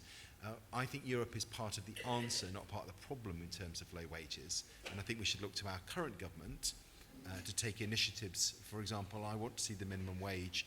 This living wage stuff from George Osborne, I don't really trust it because they've taken away people's tax credits. But I want them to see the minimum wage properly going up, which was a UK government initiative. And I want to see employers treating people fairly. On the point about housing, both the impact and also the issue of why housing is so expensive. The principal problem is that we don't build enough. So we've had a shortage of supply of housing in this country for a long time. There have been very substantial periods of house building in this country, including in the 1930s, again in the 1950s, and a later period in the late 1960s. But we don't build enough houses at the moment, which is why the house prices are high. It suits the people who own the land and the developers to keep it that way so that they can make an absolute killing on the land because they're not building enough houses. And our government should push through that. We should stop, for example, land banking. But that's a UK government set of decisions and a UK problem, not something that the European Union has either caused or can answer. And I think that's important here, is most of these issues, they're for the UK government to deal with. They're for the UK to deal with, not the European Union. And we shouldn't blame all our problems on the European Union, or indeed look with rose-tinted glasses that the European Union is the answer. The answer is here in this country. Just on the point of the housing market and currency markets, I'd be very worried about the withdrawal of overseas investment into the UK housing market. I think that causes some problems for us, but it has a huge gearing effect, particularly in London and in cities like Cambridge and Brighton, on the housing market, and I think we could have a house price crash. That would have some benefits, of course, but in economic terms, in the short term, that would be a problem for us and would help to fuel a recession. And on the currency, well, we're already seeing what's happening to currency. It is dive bombing already, with the 3 polls over the weekend showing the race getting much closer. The currency is already bombing.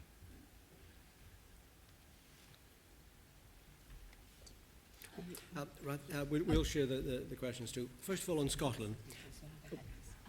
Oh, Angela, do you want to finish off some of the five? Yes, you finish off. No, I thought we were doing Remain, yes. Oh, I see. So one of you, one of us, back and forth. As far as Scotland is concerned, a slight bit of knowledge there. Nicola Sturgeon is one of the most able and clever politicians in the country today. She would have another Scottish referendum tomorrow if she thought she could win. It's nothing to do with Britain voting for Brexit. That's irrelevant. If oil went to $150 a barrel next year, she would call a referendum. She's got the mandate to do it. All she's doing is waiting until she can do the polling and find she'll win. So it's irrelevant what we do in the United Kingdom. We leave Europe. She'll go for independence the second she thinks she can win. Now, as far as low-paid jobs and housing is concerned, well, I may say, at the current levels of EU immigration, we need to build one house every 6 minutes. Now, yes, we're not building enough houses, but even if we go flat out and the immigration continues at this level, we'll never, ever, ever catch up. And we've got low-paid. I made passionate speeches in the House of Lords on increasing the minimum wage. I said I was converted. I was opposed to it when Tony Blair brought it in, but I made speeches passionately urging it to be increased. The downside is, of course, that it's very easy for the big multinationals and the big companies in this country to get people from the latest joining EU countries to come in on £7-8 an hour, sending that money back home. It's a fortune to them. That is not a criticism or saying anything derogatory about their country, and I'm not being derogatory about Romania or Bulgaria, but the minimum wage for those workers coming here is very, very worthwhile, and Brits are not going to do that. Therefore, I think we need to control immigration, control our borders, make sure we pay a higher minimum wage, and make sure that British kids are getting proper apprenticeships and are out there earning. And of course, as far as house prices are concerned, house prices will go up and down over a period of years, but they'll always continue rising. The contradictory thing from the government is they say that house prices will fall and mortgages will rise. Well, one of those statements is wrong. You can't have both of them. And the pound will continue to go up and down. Yes, it's going down just now, but the pound has also crashed on many other occasions before and it's risen on other occasions. It will go down, I suspect, in a bit of panic. It doesn't affect the real economy. And if the pound lowers for a few months, that improves our export chances. Actually, you could have mortgage rates going up and house prices going down simultaneously, because if there is concern in the banks to raise interest rates, then we could end up with those two things happening. But I was asked to take the bits on the future of the United Kingdom and the future of the European Union. I agree with David. I think the issue about Scottish independence is far more a question of when Nicola Sturgeon thinks she can get independence. And I think we've heard too much of an idea of Scotland will vote Remain and England and the rest of the UK might vote Leave. So I think it's important to understand that the opinion polls in Scotland seem to be changing, and what there were before were an awful lot of undecideds in Scotland, not necessarily such a weight of pro-EU Remainers. But in terms of our constitution, one issue that we do need to think about is the relationship between the Republic of Ireland and the North of Ireland, because we have at the moment got free travel between the North and the South.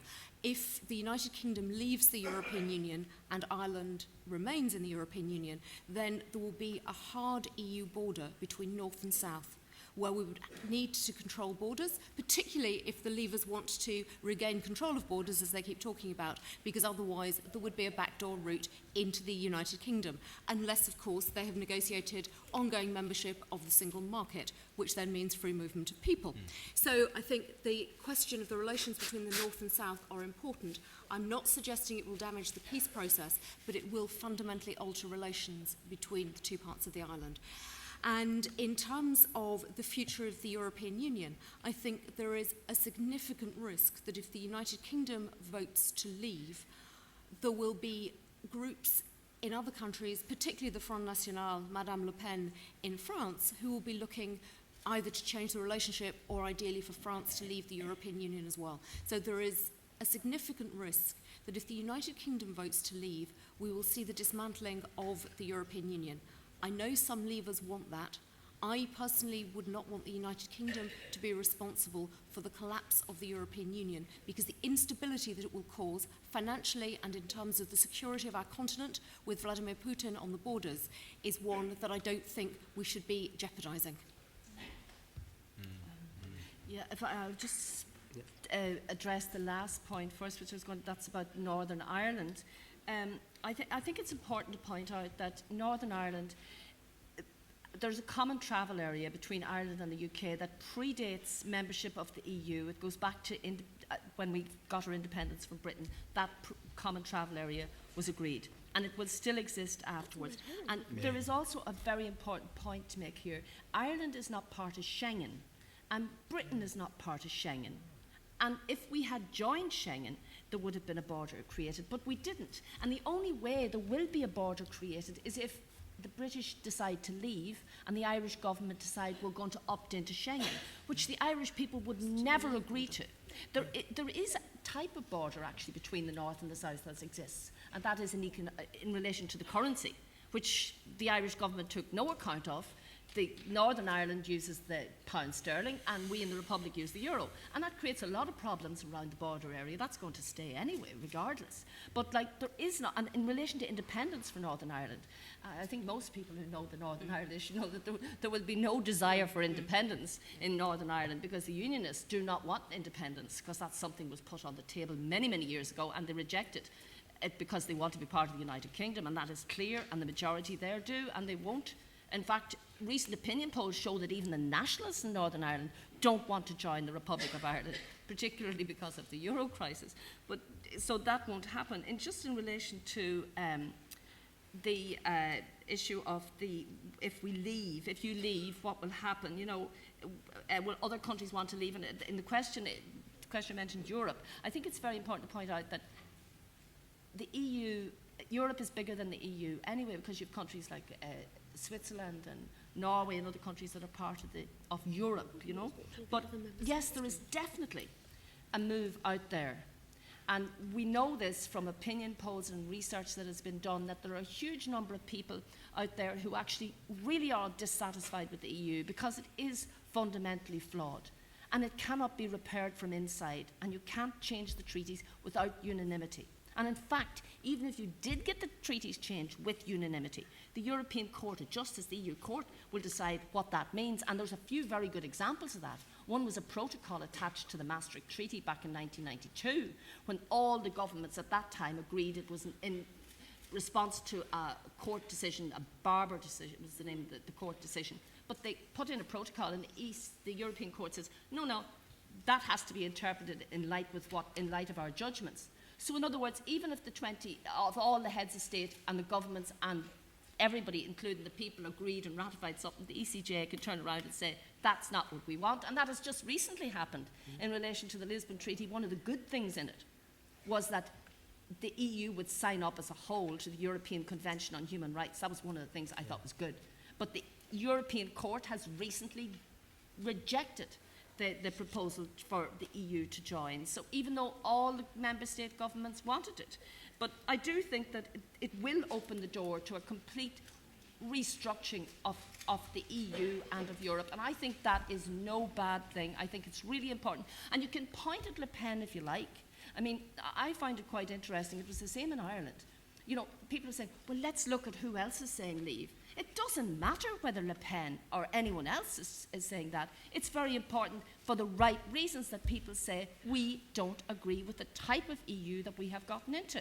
I mean, they tried to bring Le Pen to Ireland in the last referendum campaign. The yes side, the pro-EU side, went over and asked Le Pen to come over to campaign for the no side to try and undermine us. He's great. He's a great weapon to undermine people, but yeah, sorry. Okay, thank you. Okay, so I think we have definitely run out of time now. Only gone over time. There are more questions that are wanting to be asked, but okay, we've had a point that so the question about accessibility. Yes. Oh, yes. There is a point that wasn't Sorry. actually responded to. That's right. Yeah. So if we can have incredibly fast two-liner answers, that would be appreciated. I'm grateful that the questioner is right. This country has led on accessibility for a whole range of things, and I find in my wheelchair that, in particular in this country and even in London, around Westminster here, it's really, really good, accessible as far as I'm concerned.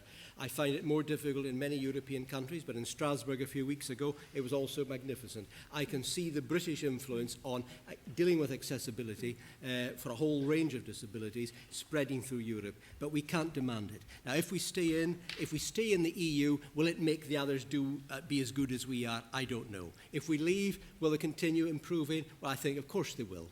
So I think the movement to make things more accessible for people will be driven not by Britain trying to demand it, but by people in their own countries realising it's the proper, decent, right thing to do.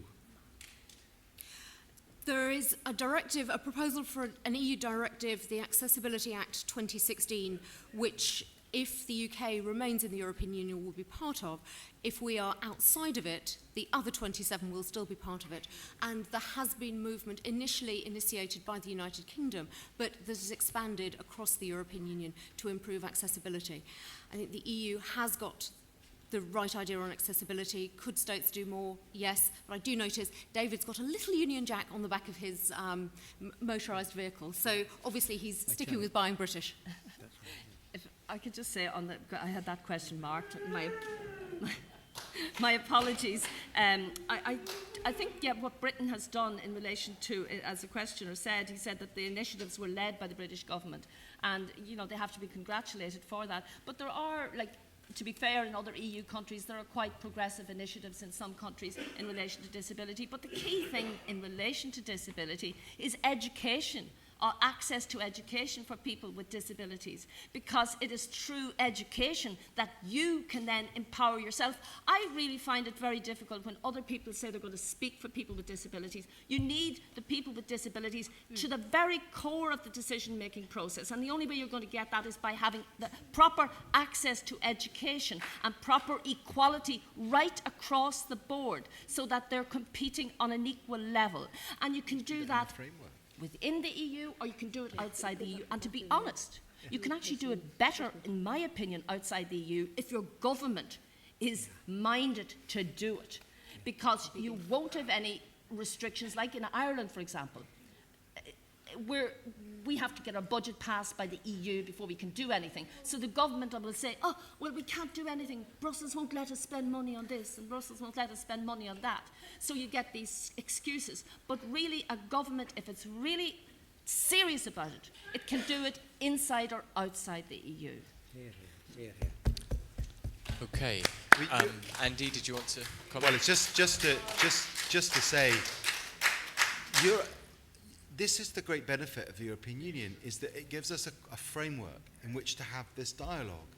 And I don't think it's good enough, frankly, to people who may want to travel, study or work across the European Union, currently living in the UK but looking for those opportunities, for us to say, well, let's hope that in Portugal they adopt some of the improvements that have been adopted here.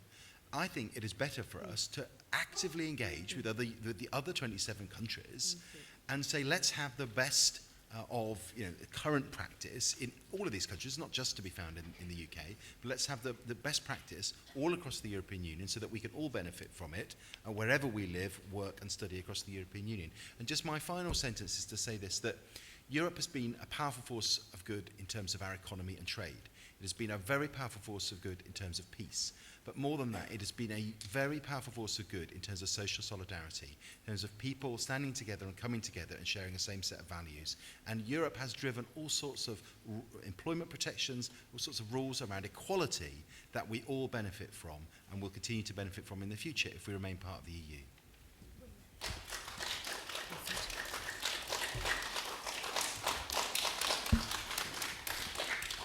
I am really sorry, I'm going to have to draw this to a close.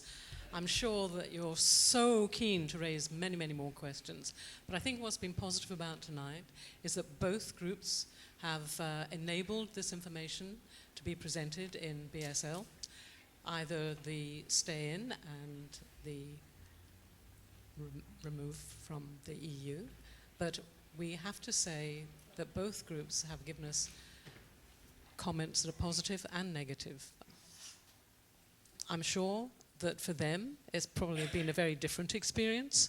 Perhaps the style of questioning and the way that you here in the audience have thought about it. You're not asking questions about deafness and deaf issues. You're asking questions about your rights as individuals. So I applaud you for your dedication and commitment to participating in this process with us tonight. I hope you, watching at home, have enjoyed this too. A special thanks to the Rumi Foundation, who've sponsored this event, which has meant that they have supported the idea that deaf people have the fullest access to the debate. Because so often we deaf people, as you know, every 4 years somebody knocks on our door, asks us to vote, and we don't know what it's all about. But now you're getting this really crucial information to enable you to make a decision. And of course, you won't be deciding that tonight, I'm sure. Maybe as the time comes, you'll be making your decision. But what we've wanted to do tonight is give you the opportunity for asking your questions. So thank you for being here, thanks to the panel, and thank you to all of you.